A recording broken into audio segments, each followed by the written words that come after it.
Hi, it's Dr. Parikh, and now we're going to talk about how to review your outline. And you want to look at clarity, focus, and integration. So I have this outline template, and I'm just going to talk really briefly about how you can go through and think about how your outline is going. So the first piece is clarity. So as you read, you want to read each sentence on its own and see if it makes sense. Now, the minute after you write a sentence, it's almost always going to make sense to you. So like most writing and editing, it's really best if you can wait at least a few hours, work on some other homework and come back, but ideally a day or two.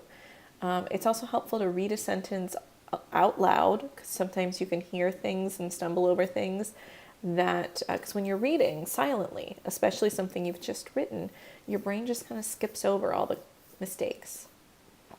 So making sure each sentence makes sense, but also looking at the overall flow of things. So you want to get that kind of funnel idea, the idea of you're starting broad and then you're narrowing down,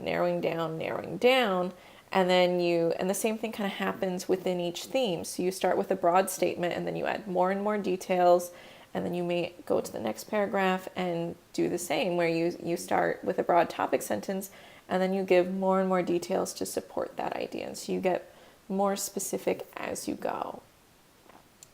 So you want to both look at each sentence and look at kind of the overall pattern and flow. And it can be helpful, just like you do when you're reading journal articles, try to write keywords in the margins and see if you can follow and make sense of those as you go through. You want to see if if the supporting ideas actually are similar to each other in a paragraph, because a paragraph should have some things in common.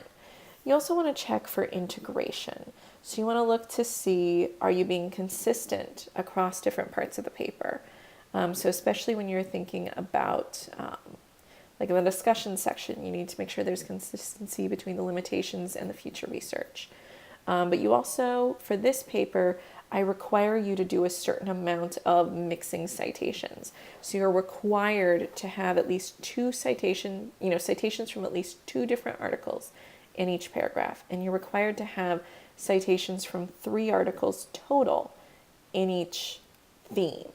So as you look through, you can check, just do an actual count, and you can, write a 1 with the circle, 2 with the circle, and just kind of track that you've got enough of each in there.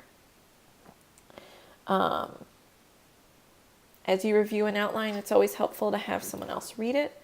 It's also helpful when you move to writing to remember this outline.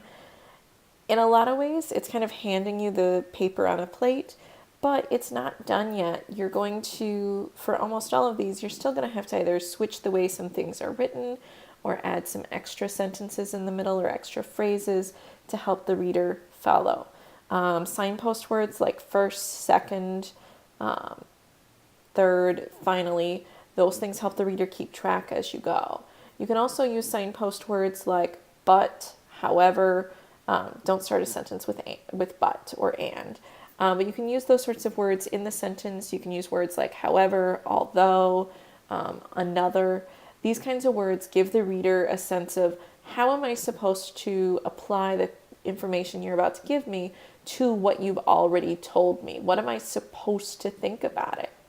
And so it's really helpful. And you can even start jotting those in the margins too. You can think about, all right, how are these two ideas linked?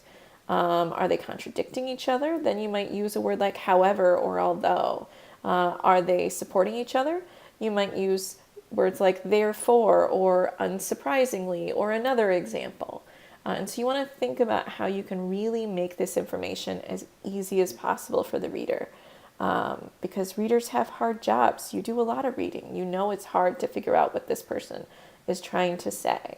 And as you start paying attention in your reading, you'll notice that those kinds of words and phrasings really go a long way. So your outline is a good chance for you to figure out what you want to say, so then when you get to the writing stage, you can focus on just saying it well.